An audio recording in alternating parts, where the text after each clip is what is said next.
the eye. Now at the back of the eye, this is where the optic nerve is, and the optic nerve is what sends that signal to the brain so that we know what we're actually looking at. So it's the brain and the eye work hand in hand.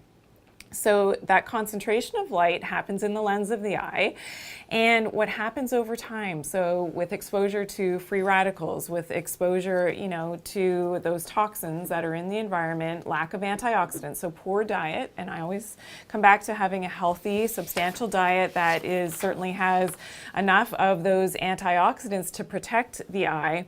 It's important that we are not developing the cataract. So the cataract is basically like a clouding of the eye, of the lens, and we can see that clouding is happening, and that's lack of those protective mechanisms from those antioxidants.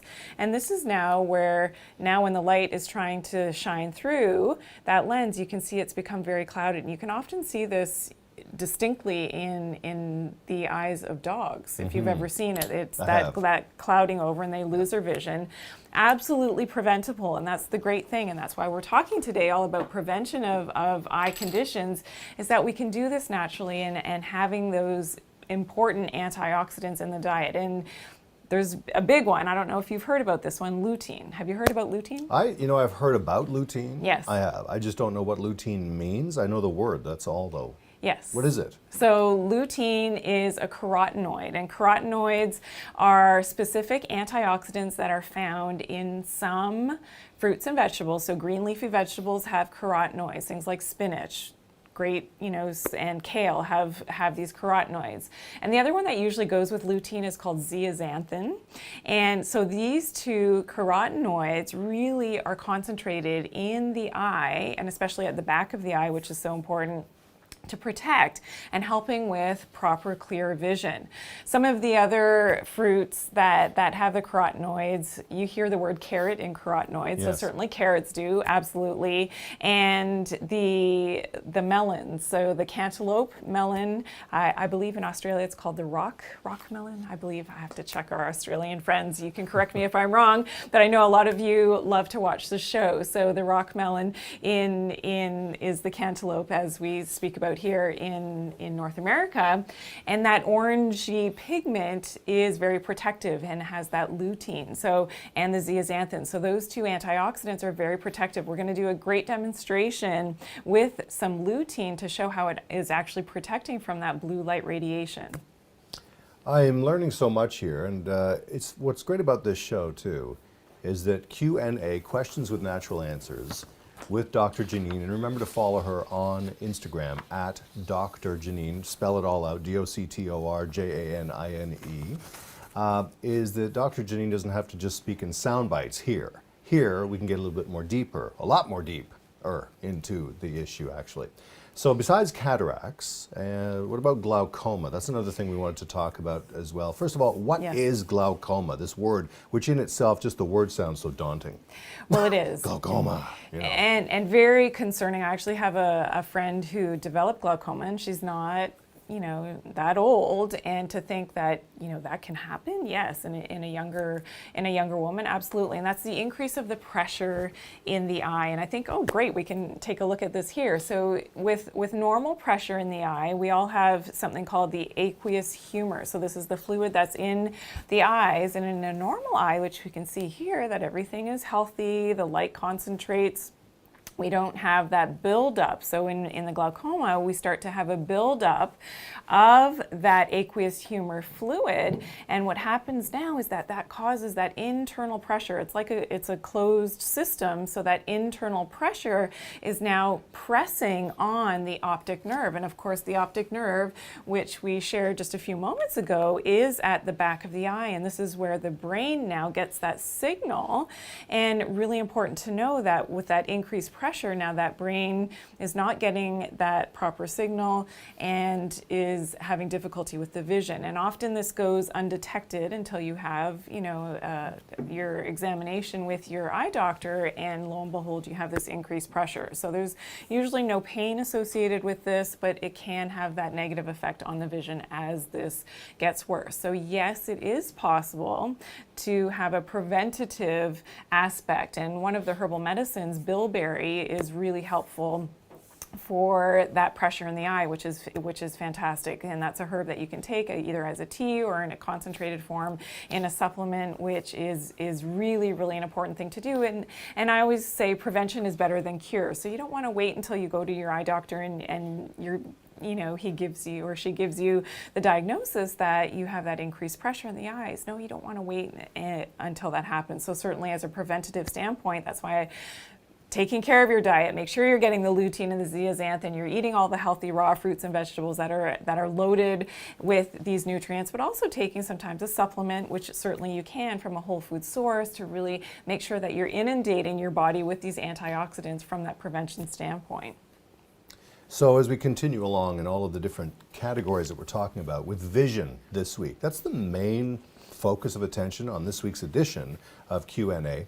Macular degenerations also is another term that maybe a lot of people have heard, but don't really know what they are, what it is, or how do I know to look for it if I have it. What is macular degenerations? So this is a degeneration, just like it sounds, of the macula of the eye. And the macula is at the back of the eye. This is where the eye and those light rays concentrate. And there's different types of macular degeneration. So in the normal eye, the macula is where the light concentrates.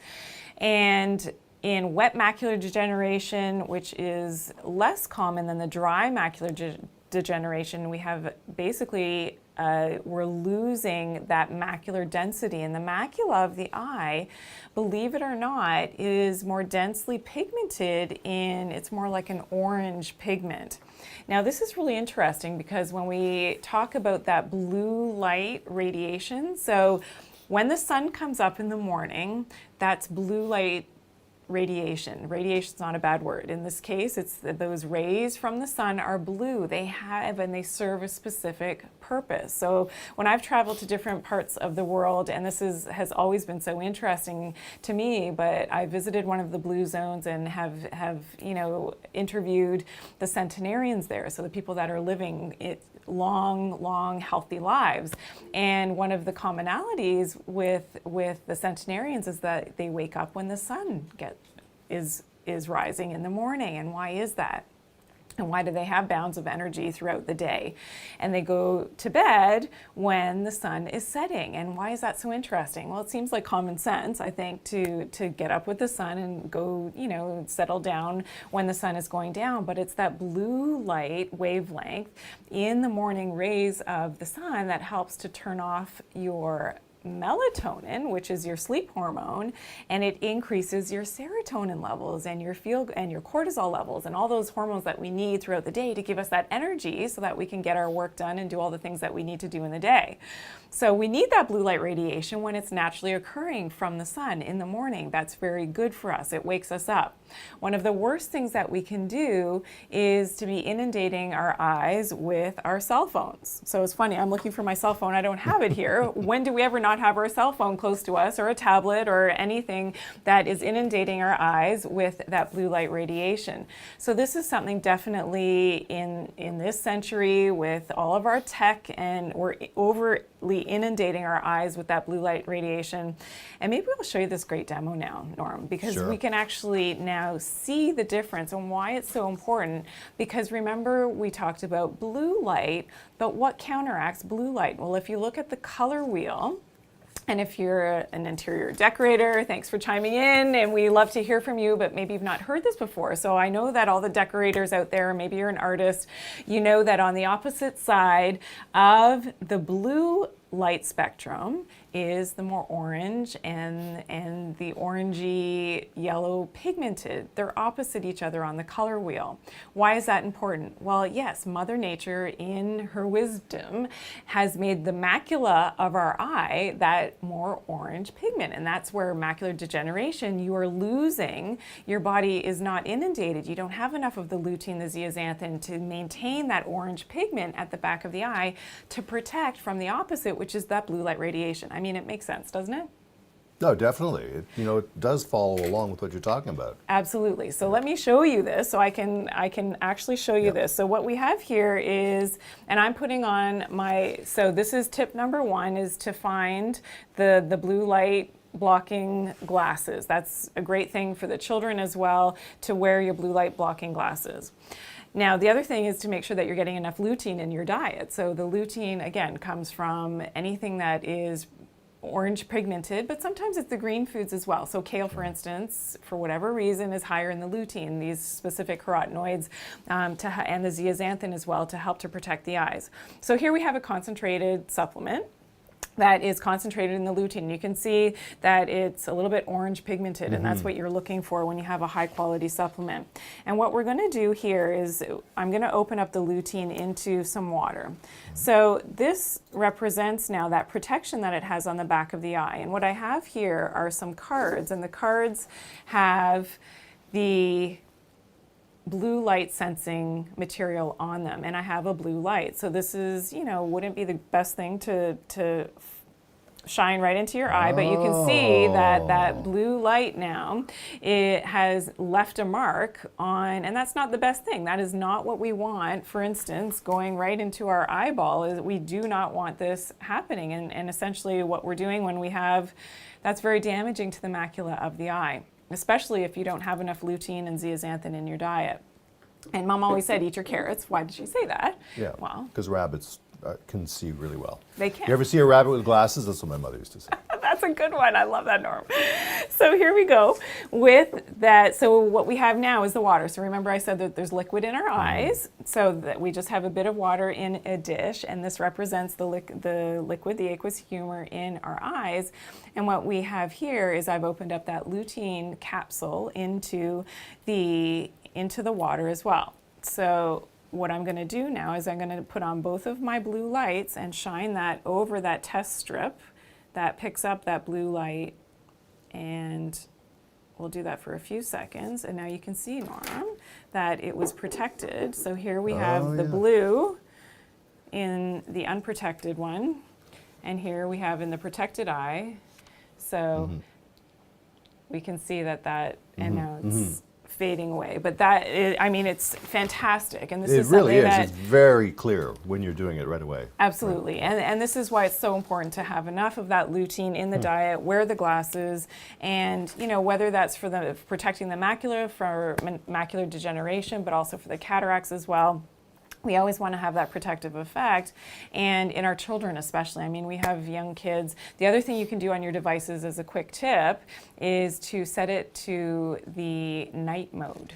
So if you notice, if you're on a screen, and I did this live in the studios once, because you know that I'm on national television here in Canada, and so the host was, and we were interacting, we were talking about the devices. So they had a tablet in the studio, and I couldn't look at it. It was so blue to my eyes, because all of my devices, certainly at home, and for our children at home as well, we always set it to the night mode, which has more of that yellow hue.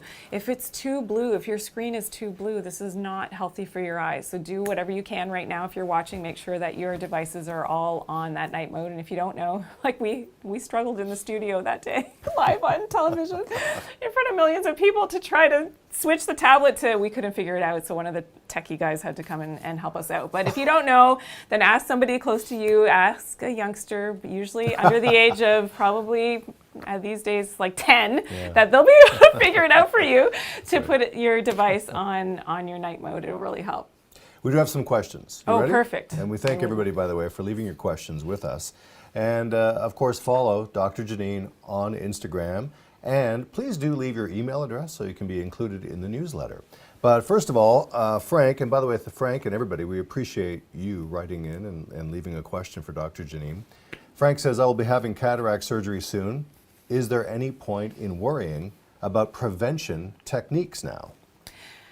Great question. So thank you for asking that. And yes, as much as in the cataract surgery, what happens is that the lens of the eye is replaced. But remember that the eye has multiple parts. So if the lens is replaced, great. I mean, this will help the fact that you had the clouded lens. However, the other part, so remember we talked glaucoma, we talked about the pressure in the eyes, we want to make sure that we're preventing that. We also want to protect the macula of the eyes. It's still really important to make sure that you have a healthy diet, that you're feeding your eyes with the lutein, the zeaxanthin, and all of those nutrients, those potent antioxidants, to help to protect all of the tissues in the eye. So great question, I love that. And again, prevention is always better than cure, so it's really important that we always, from a preventative standpoint, are doing as much as we can. Questions with natural answers. That's the name of the show, and that's exactly what you're getting with all the questions and the answers being given, which we appreciate you leaving for us, including Laura now, who says, with the kids being home right now, she's referring to COVID-19, the pandemic, and socially distancing and such. She says, I can't limit their screen time. Should I be concerned about this?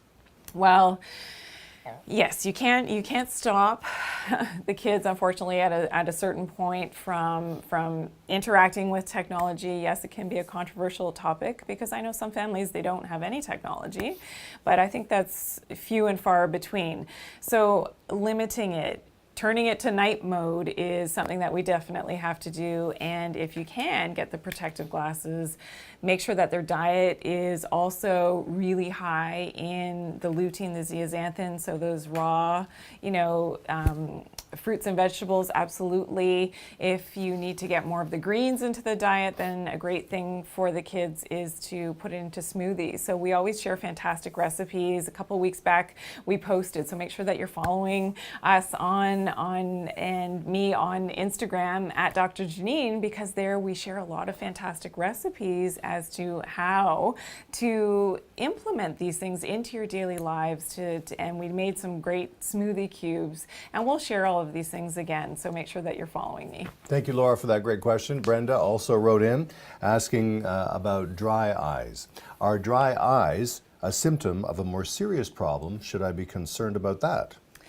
Well, yes, because potentially, so not to scare you, but potentially it could be an autoimmune disorder called Sjogren's syndrome, which can be often linked to, believe it or not, an unhealthy gut. So leaky gut syndrome has a lot to do with developing, these autoimmune disorders, and this is something that can be a problem. So fixing the gut and decreasing that likelihood of autoimmunity can really be helpful for Sjogren's, but also when it's regular everyday eye strain, this can cause dry eyes. And believe it or not, we don't blink enough. So we're straining our eyes, and I'm completely guilty of this. I don't know about you, Norm, with the devices and things, and I do a lot of research. As most of you know, I'm always, I've got a few of my papers here in the research that I brought for this episode.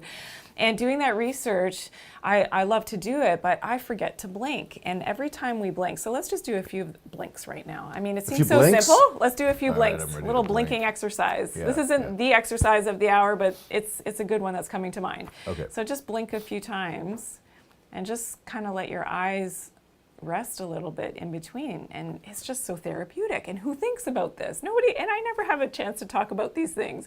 So that's why I'm so glad that we're here in the Q&A. Blinking is our way of naturally lubricating the eyes, and dry eyes can just be sometimes from eye strain. So that's a really simple thing that you can do, especially if you're at your computer or on your devices for an extended period of time, is to do that blinking.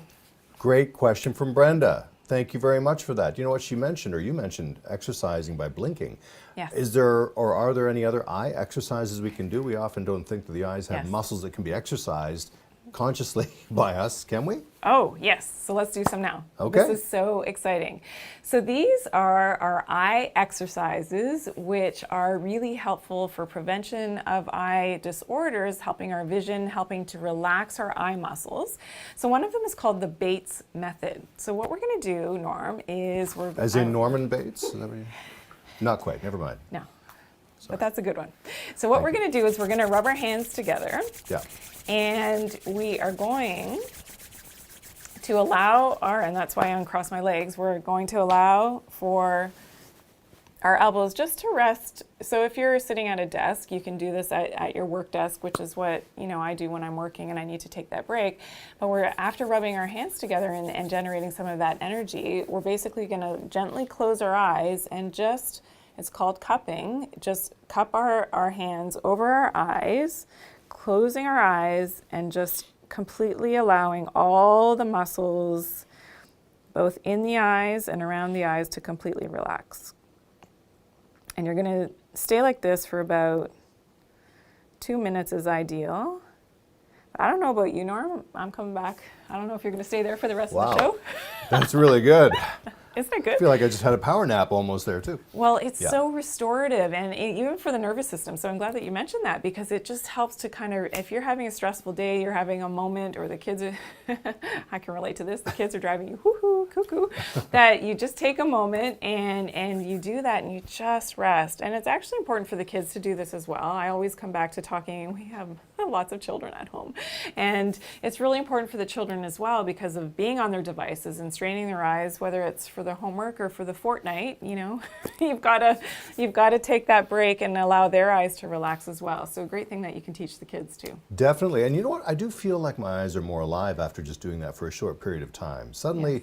everything is just, I'm a little bit more aware of what I'm looking at. I don't know if that makes any sense, but it works for sure. Yes, and So- I'm glad to share it. So Yeah. We want to talk about what we can do to prevent some of the things that we've been talking about, actually. And I'm hoping you can give us some tips on prevention, actually. yes, so one of the things we haven't talked about yet is the omega-3 fatty acids. So the omega-3s, especially the DHA. DHA is docosahexaenoic acid. This is one of those important omega-3s that concentrates in the macula of the eye. And it's actually brain and eye food. And without getting enough DHA from the diet, because our body doesn't produce the DHA, what happens is that we become deficient in the DHA, and then we are lacking in the food for our eyes. And it's difficult to get the DHA from vegetarian sources. We need something, a very specific enzyme, 6-alpha desaturase, to be able to convert those omega-3s from the diet, from the ALA, into the EPA and DHA, which are the important essential EFAs. And without having enough of these omega-3s and if we don't have enough of that enzyme to convert it from the vegetarian sources, then we can develop this DHA deficiency. And because our body doesn't produce it, we need to get it from the outside. One of the most concentrated forms of DHA that we can get from a food source is fish, yet not enough people are eating healthy, clean fish. And this is my issue with eating fish. I rarely eat fish anymore, and I know how healthy it is, and getting those omega-3s, we hear about this in the news all the time, get your omega-3s, because of the toxicity in the fish. And this is something that I actually for years now have not recommended eating too much fish as your source of your DHA.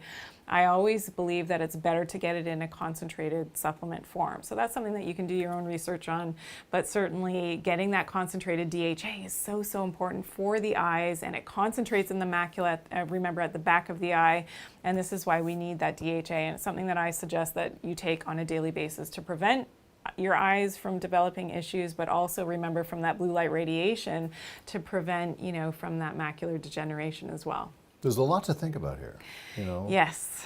It's a lot to keep in mind for ourselves, and as we go forward into this rest of the hour also, we're going to be talking about our pets and kids and such, and the beauty tip coming up for you on the way with your facial exercise, hopefully on the horizon to look forward to. But there are omega-3s, lutein, exposure to technology is a big one now. It's something that has a lot of side effects, I think, besides what we're talking about. But Yes. certainly, I mean, that must be something that's a major part of our culture now. How do we avoid that? Well, yeah, and this is the thing. So when we can't stop working, we can't stop using technology, but by implementing some of the things that we talked about, whether it is the glasses, whether it is being able to increase in the diet the lutein, the zeaxanthin, and all the other antioxidants as well. It's important to be able to do that and to take those little breaks with the eyes and doing those exercises. I have another exercise. Should we do it? Yeah, sure. So this is another fantastic eye exercise that helps with focus. So often when we're focusing at one distance, so that would be either our cell phone, our tablet, it could be our computer screen, that our eyes are always at that one distance. The eyes don't like that because then they are using and they're getting lazy. So what we want to do is we want to exercise our eyes, much like we exercise at the gym, our biceps or our other muscle groups. We want to ask our eyes to focus on something that's close to us. That could be our computer screen. In this case, we're just going to hold our arm. So I want everybody at home, I want you to be doing this. I know you're typing in your questions and things, but just put those aside for a second. Come off the keyboard for a second. So yeah, pretend you're taking a selfie. yeah, a lot of you have some more practice at this than others. I'm still learning, and I'm horrible. So what you're going to do is you're going to focus on your hand that's close to you. And I want you to pick an object about 5 to 10 feet away from you, and you're going to focus on that object that's 5 to 10 feet away. And then you're going to come in close, focus here, and then focus far away.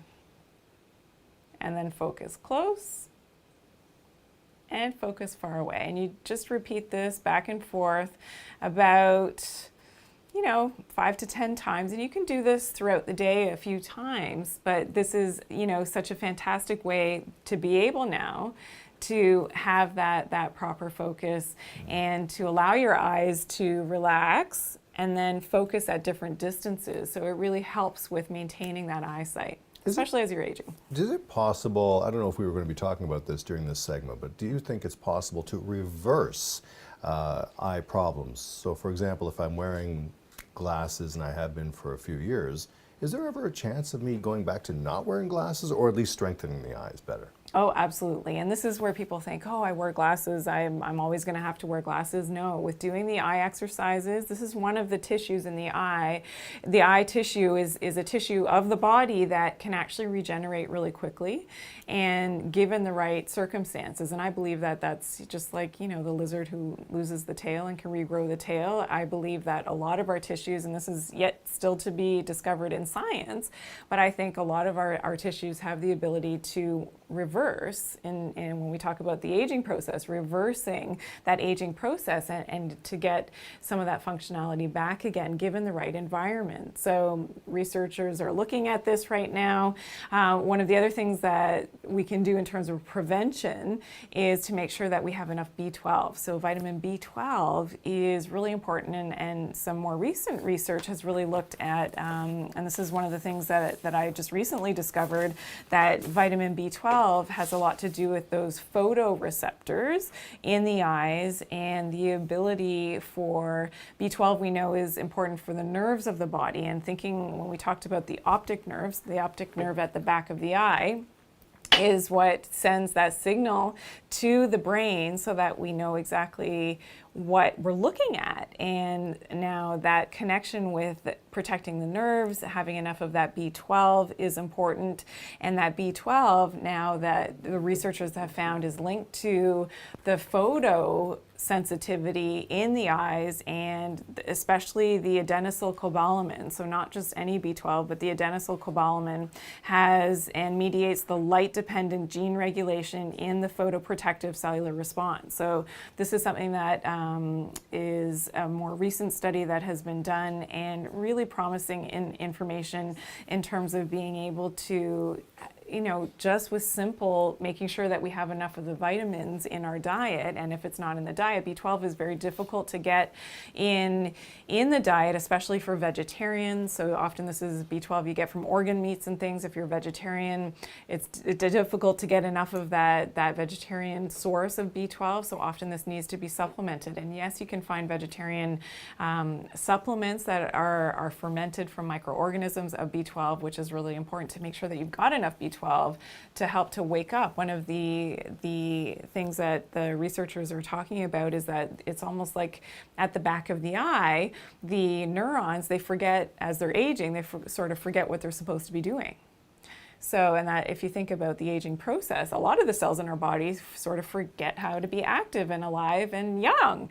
And this is why the vision starts to go, especially after age 40. That is such a commonality when I talk to my friends, which I'm much past 40, but that this is something, it didn't happen to me, thankfully, but at the age of 40, a lot of them were talking about, all of a sudden I'm I'm having to do this. And I have to admit, I have to do it a little bit. My eyes are not as they used to be, but certainly much better, and it's happening much later, if I told you how old I am, as compared to a lot of the people that I talk to. So, but why is that? Well, yes, I take my B12, and yes, I make sure that I'm having those antioxidants, and yes, my phone is on.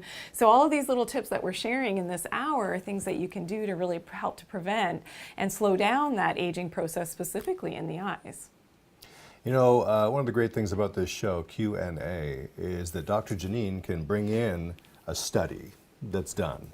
And you can help break it down for us, for you and me and everybody else watching, in easy to understand terms, so that we all get just a better, more everyday look at what it means to you and I. Let's take a couple of more questions. And thank you to everybody, by the way, who's leaving questions. Remember to leave your email address too, so we can include you with the email newsletter. But Linda wanted to know, will I notice a difference if I start taking supplements? Yes, so this is what's so remarkable about the eyes and the regenerative ability. So I've actually seen this and have spoken to people who started taking, certain supplements, whether it's the B12 or the lutein and the specific antioxidants and herbs. Bilberry is one of them, and ribes nigrum is another herb. And these specific herbal medicines are so restorative to the eye tissue that they literally see the difference. And some of them have told me, oh my gosh, Dr. Bowring, I didn't think this was possible, that I have been able to go without my glasses and I'm able to see again. Or visiting their eye doctors, and their eye doctors say, I've never seen this before.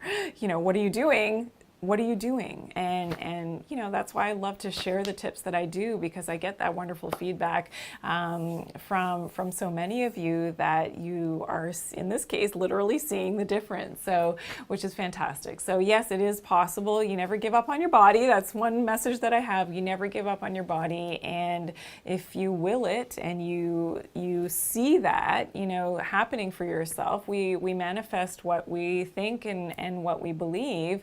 We can certainly manifest good health. A lot of people sit and they meditate on the fact, I'm not feeling well, and my eyes are failing, and oh my God, and how many times do you hear, people around you, I'm aging, aging sucks, and all these things. It need not be that way. If that's the way you see it, that's what's going to happen. But if you have a positive outlook, which is what I try to do, and say, no, I don't believe in aging. I'm going to age in reverse. I'm going to get younger as I get chronologically older. It is possible, and that's why I like to put, what Mother Nature has given us, plus the science and some of these remarkable studies that are coming out in terms of being able to see that aging reversed, this is what's actually happening. So I don't believe that it's ever too late to start to get healthier and to start to make and take some of those things that you learned and implement them into your life, so that you can see better, you can have more energy, no matter what topic we're talking about. Great question, Linda. Thank you very much for that. And remember that we're here at the same time every week, every Monday at 7 p.m. Eastern Time. And you can watch some past episodes actually on YouTube, of course, Facebook Live. And another question has come in from Stephen, who wants to know, how much lutein should I be taking? What's the safe amount?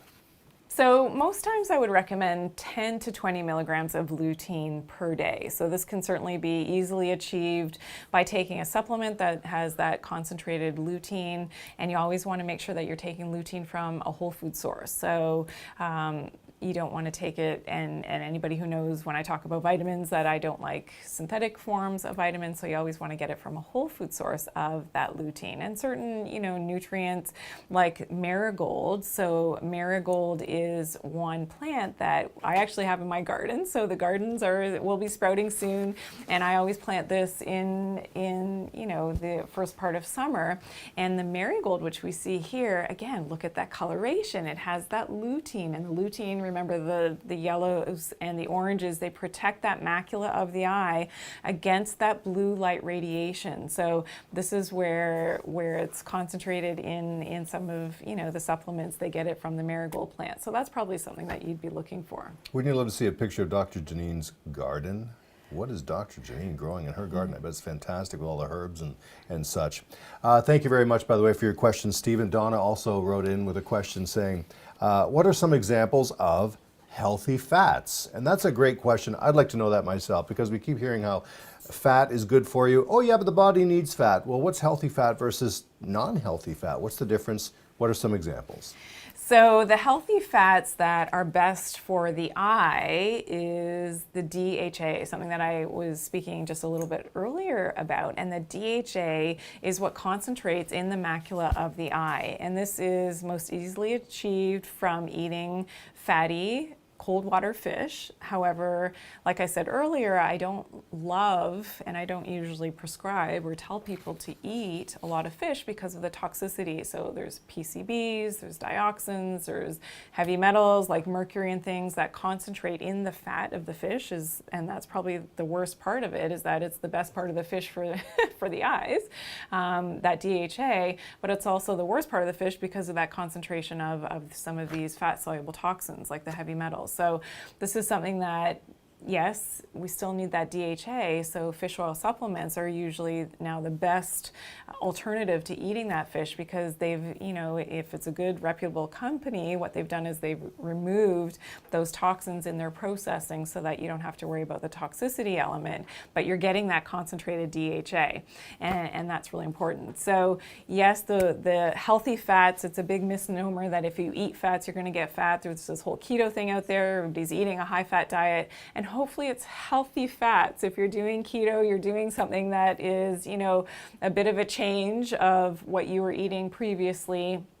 Please, I beg of you that you're eating healthy fats. So avocados, you know, you're getting nuts and seeds in the diet and getting those fiber sources as well, but that it's from a healthy fat source, not so much the, you know, the animal fats and some of the less healthy fats. So. Donna, great question. Outstanding question. Better than the ones I could be asking, that's for sure. All right, let's switch over to pets. I'm not talking just about lizards who replace their tail. I'm talking about everyday household pets. Should we be concerned for them also, Dr. Janine? Oh, absolutely. And this is when we're talking about eye health. Certainly, we always want to protect the lens and the other parts of our pet's eyes. So whether this is dogs or cats or, you know, other animals as well, certainly.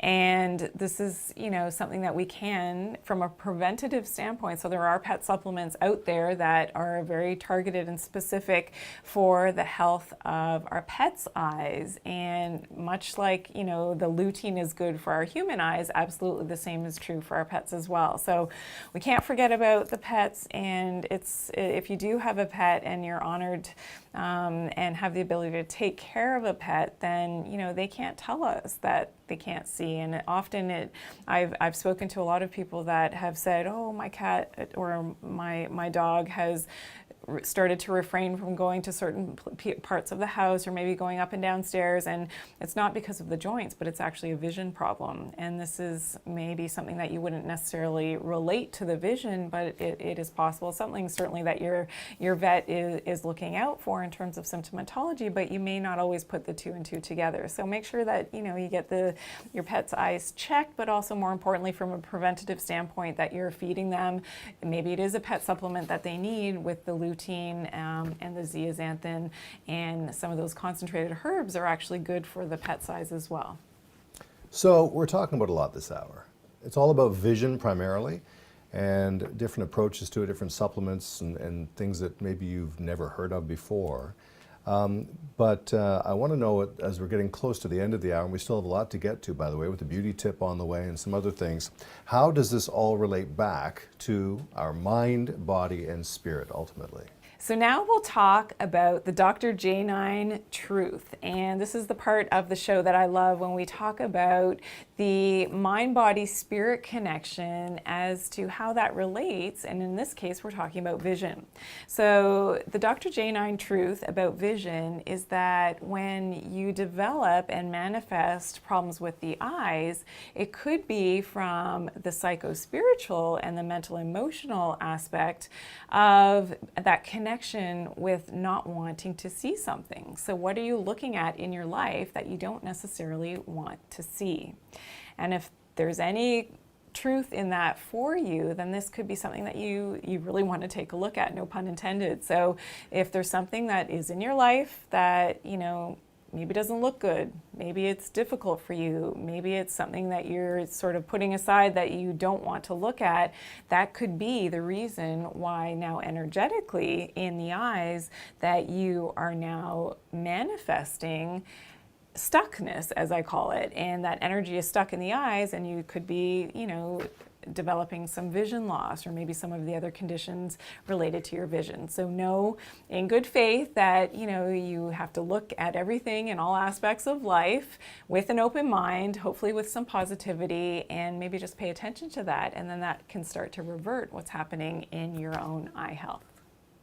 One of my favorite parts of the show is the beauty tip. As you know, if you've been watching the last episode, for example, where we talked about facial yoga, we've got more of that for you coming up now. What else can my face do? This is the thing. I'm not accustomed to thinking about the muscles in my face and how I can work them and how it actually is really beneficial to my overall physical well-being.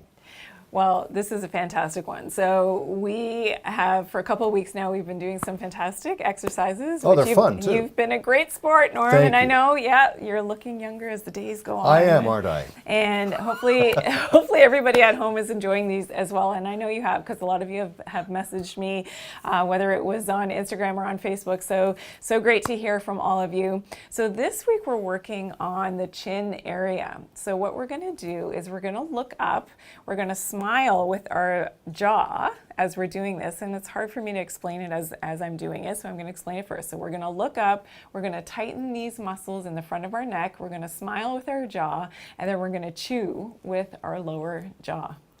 Are we ready? Yeah, You can I'm look ready. at me if you're really confused. You I can look am. at me at first. So I'm Okay. going to look up, smile, and chew. Okay. And you chew with your lower jaw. It makes a funny noise, guy. And you do about 10 reps. How's it going, Norm? It's going good. Fantastic. It's so good. Good job. Wow. And you can really feel it. And this is great for tonifying those muscles so if you've got the double chin happening, or if things are starting to sag here. Oh, yeah. So imagine, put this together with some of the previous exercises that we've done. Fantastic way to lift the face and to really work on that double chin. And believe it or not, I actually learned this in dance class when I was probably about 10 years old. No kidding. Wait, and that's if we do the math, that's a long time ago. Dancing with cavemen, you mean? Oh, come on, Norm. You are terrible. I'll just be over here. Never mind.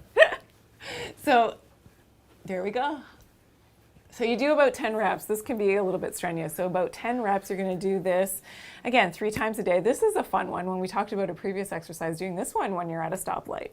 Oh, I bet. Yes. It's a good one. No funny looks there. No. No, I really like it. I mean, especially appreciate it when my sister texts me, "Hey there, puffer fish." That's anyway, we're referring so to another good. episode. Yes. Oh, yeah, that was a good one. So I'm so glad that your family is chiming in on this.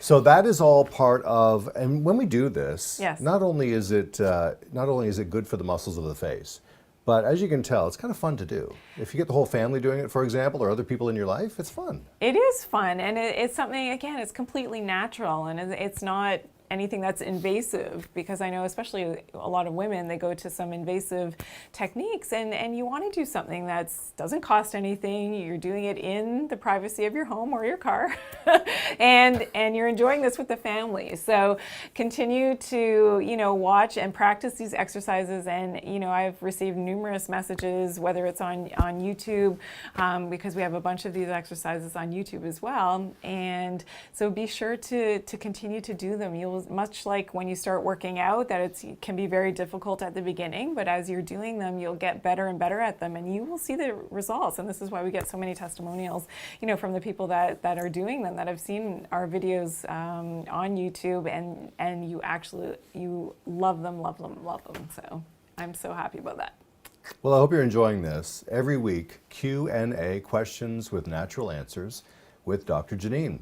And you can follow her on Instagram, of course, at Dr. Janine, DoctorJanine. Like the full words is the reason I spell it out like that.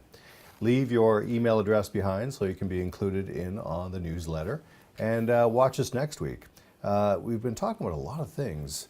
Common vision problems in this hour, specifically focusing on vision for everybody. the symptoms, some natural preventions for those symptoms, for those problems. There's been some great eye exercises demonstrated, and thanks to one of the people who wrote in to lead us into that. And also, we made some suggestions, or Dr. Janine did, about kids and pets, and some great questions. And thank you to everybody who has been writing in for the last little while, asking questions about whatever we're talking about. Demonstrated another facial yoga exercise, some wonderful demonstrations right here on the table next to us also. The hour has gone by so quickly. Unfortunately, this time, we didn't have a chance to do a recipe, Dr. Janine.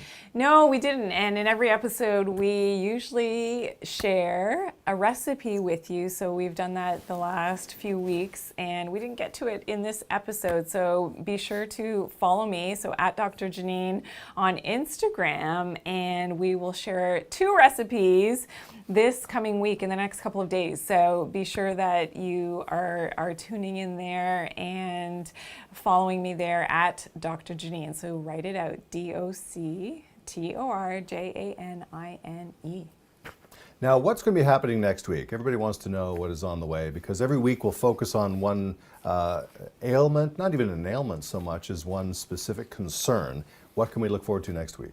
So next week we are talking about digestion. So all things digestion related. We're going to focus in on IBS. So IBS is so common and plagues so many people, and a lot of people who, suffer with IBS, they don't know where to turn, what to do, and they've drastically restricted their diets. They're not enjoying life, we're supposed to enjoy our food. I mean, at the end of the day, food is such a social and enjoyable thing that we should all be enjoying our food and look forward to having healthy, happy meals with our families. I know now with what's happening in the world and being safe at home has really changed people's diets and overeating, and we'll be talking a lot about digestion and maybe a little tidbit on weight loss and as people are getting outside now and being able to move around and not be as quarantined as before. We're all coming out now, which is fantastic, but we've got some of that extra weight that maybe we can give you a few tips on that as well. So we're talking digestion, IBS, a little bit of weight loss, and some great natural tips, of course, on how to do all of that. I really look forward to that, and eventually we won't have to be a hockey stick length away as we are here in our studio, but thank you to everybody for watching. And this is Q&A, Questions with Natural Answers with Dr. Janine. I'm Norm Murray, and we will see you again next week. We'll see you. It was great to be here. It was a great episode, and thanks for all your questions. It's been fantastic to be able to dialogue with you as you're chiming in on the show, and we will continue to get to all your questions. If you've got questions that are leading up to what we're talking about in our next week, then please send them in. You can send them in ahead of time. We would love to hear from you. And remember, we're talking digestion in our next episode, IBS symptoms and all the reasons why we get IBS, but also we'll be talking a bit on weight loss as well. Thanks, everyone. We'll see you next time.